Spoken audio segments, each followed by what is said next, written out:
How to delete archived messages on Facebook Messenger in 2021. Now that's I'm going to show you guys in this quick video, so let's get started right away. Now the very first thing you have to do is you have to go to your Facebook Messenger app and then click on your profile picture in the top left corner. When you click on this, then you come to this page. Under the your username, you can see the three options. So you have to click on the archived chats. So when you click on the archived chats, here you can see all your archived chats.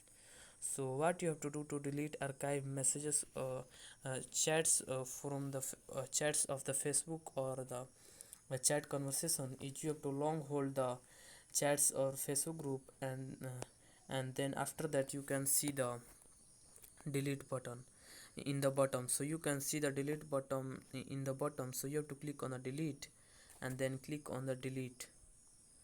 And here it is saying, here it is, you can see there is only one archive chat. So that's basically that how you can delete archived messages on Facebook Messenger. If you found this video helpful, please subscribe to my channel, like on this video and comment below that it works. I appreciate that.